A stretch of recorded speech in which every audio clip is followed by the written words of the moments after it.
Bienvenidos a La Cuarta Columna, con José Luis Dumas y Daniel Condorcet.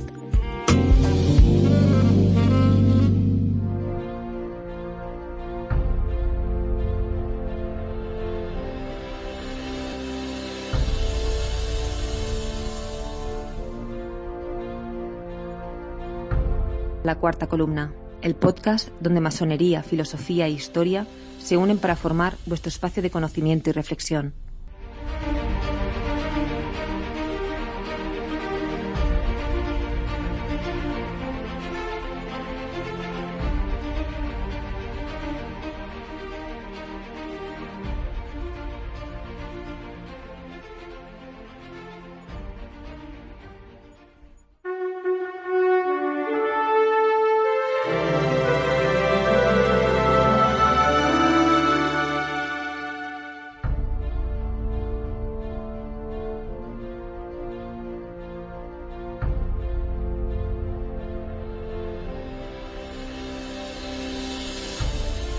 Queridos y queridas oyentes, bienvenidos o bien hallados. En el día de hoy es nuestro deseo brindaros un relato sobre la destacada vida del escritor José Saramago. Presentar a José Saramago de buenas a primeras por los logros que consiguió en la vida sería caer estrepitosamente en lo superficial de su figura y no centrarnos en la profundidad e inspiración de sus ideas y relatos. Relatos que concibió y escribió a caballo entre Lisboa y Tías, en la bonita isla de Lanzarote, reconociendo a sus años una extraña seducción natural que lo arrastraba hacia el paisaje desértico y volcánico de la isla Canaria. En cierta ocasión, estando un servidor de vacaciones por la isla, no pude resistirme a visitar su casa y biblioteca, hogar museo donde el escritor falleció en el año 2010.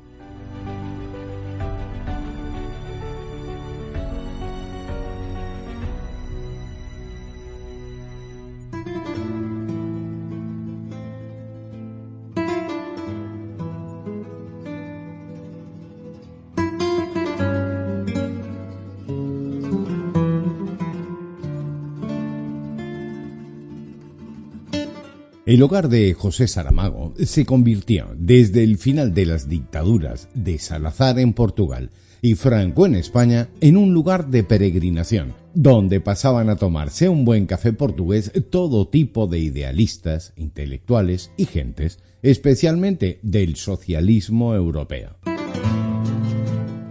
Aquella casa de Tías, juntamente con la propiedad del escritor en Lisboa, consciente o inconscientemente, se convirtió en todo un nexo donde el progreso político e intelectual buscaba el calor y la reflexión del escritor luso. Unos años nobles tras la censura imperante y la revolución de los claveles en Portugal, en la que nuestro autor participó activamente y no publicó absolutamente nada porque no tenía nada que decir. Solo redactó poesía en la intimidad, llegándose a publicar de forma discreta en el año 2005. Lo verdaderamente fascinante de José de Saramago no es su legado literario, sino los componentes ideológicos de raíz humanista que inundaban sus grandes obras, poniendo en el paredón la compleja y a veces incomprensible condición de los seres humanos. Su ensayo sobre la ceguera, ganadora del Premio Nobel en 1998 y llevada al cine en el 2008 por Fernando de Mirelles con el nombre A ciegas, plasmó con un realismo exacerbado la descomposición del tejido humano sin que el autor estuviese influenciado por ningún film posapocalíptico. Estás escuchando La Cuarta Columna.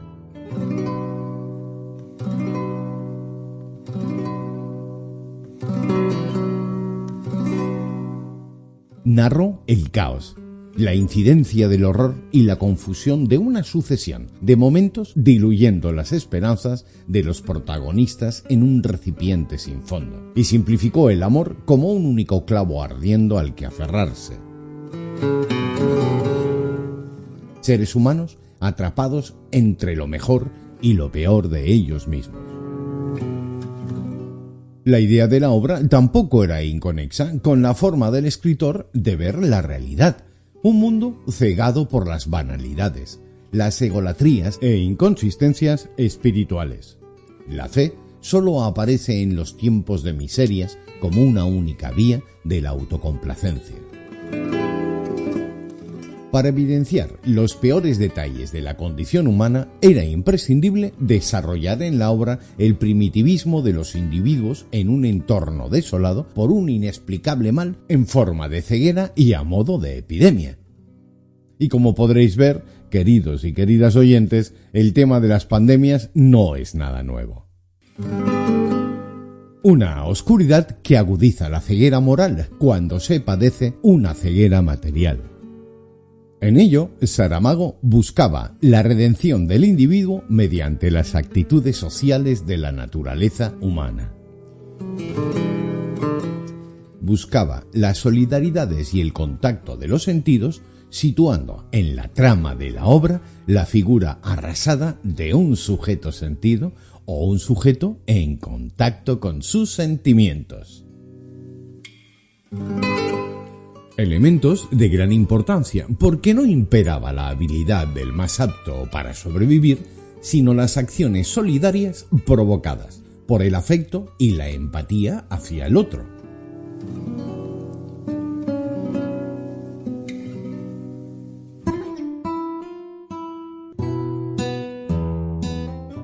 Saramago también tuvo un particular compromiso con la historia, especialmente con los fundamentos teológicos de la religión cristiana. La consolidación literaria del escritor y su clara oposición al dogma cristiano no se explicaba sin sus afamadas obras de Caín y el Evangelio según Jesucristo. Siempre mostró un reconocimiento alternativo a los fijados por la tradición histórica, buscando romper los imaginarios colectivos. El dogmatismo fue su gran enemigo intelectual, para gran escándalo del Vaticano y del gobierno portugués. El Evangelio según Jesucristo de Saramago, en 1991, humanizó a un Jesucristo distante con su familia, confundido por mensajes mesiánicos y de dolor por la muerte de José de Arimatea, siempre a manos de las guarniciones romanas en Judea. Justificó a Caín ante las incomprensibles preferencias de Dios hacia Abel. Saramago se preguntaba, ¿qué diablo de Dios es este que para enaltecer a Abel desprecia a Caín? Ejemplos que ponen de manifiesto las tiranteces de un binomio enfrentado en la lucha entre el dogma y lo no sumiso, y la imposición de la ignorancia e intolerancia por la idea construida de Dios. Este tipo de alegorías en la narración de Saramago siempre prorrogaba su incisiva oposición al dogma cristiano y la cuestión del laicismo. Un debate de por sí agotador, malinterpretado para algunos interesados, denominándolo laicismo agresivo, para generar empatías que quiten el hierro al asunto y evitar hablar del verdadero fenómeno que se esconde tras el debate, el ateísmo, o mejor dicho, creer o no creer. Lamentablemente, ya no hay milagros que eclipsen la espiritualidad de las gentes como en el mundo clásico y medieval. Hoy en día se buscan milagros en el campo económico para seguir llenando vacíos con ficciones de papel. Más les pese a algunos, la búsqueda de milagros en el siglo XXI y la creencia en el Dios cristiano es, a día de hoy, algo difícil de explicar. Saramago era un tipo sencillo. Así se describía él y así lo recordaban sus vecinos de Tías. Sin embargo, en su narrativa no deja de observarse una contundente crítica hacia la sociedad, con la intención de confrontarla, o al menos de sacarle los colores recurriendo al pasado, con una patente decepción respecto a las creencias humanas. Eso explica o explicaría sus largas temporadas aislado en su despacho entre sus montañas de libros y sus solitarios paseos por el Timanfaya. Para finalizar, destacar que en los pensamientos de Saramago había cierto encanto humanista y admiración por el otro. Y Saramago, entre otras, nos dejó la siguiente frase: he aprendido a no intentar convencer a nadie. El trabajo de convencer a alguien es una falta de respeto y es un intento de colonización del otro.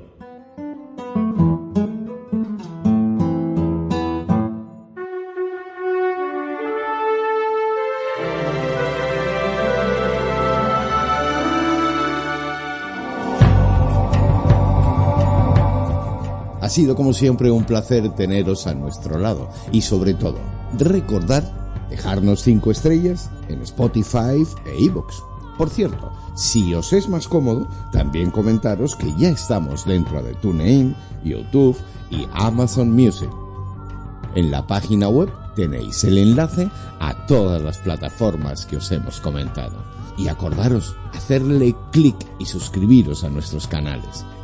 Tenéis el correo electrónico lacuartacolumna@lacuartacolumna.es, desde donde también podéis dejar todos vuestros comentarios. En la página web tenéis el acceso, lacuartacolumna.es. Y sobre todo, poner en práctica la buena conciencia es la mejor almohada para dormir. Lo dijo Albert Ellis. Te esperamos aquí, en La Cuarta Columna. Hasta la próxima semana.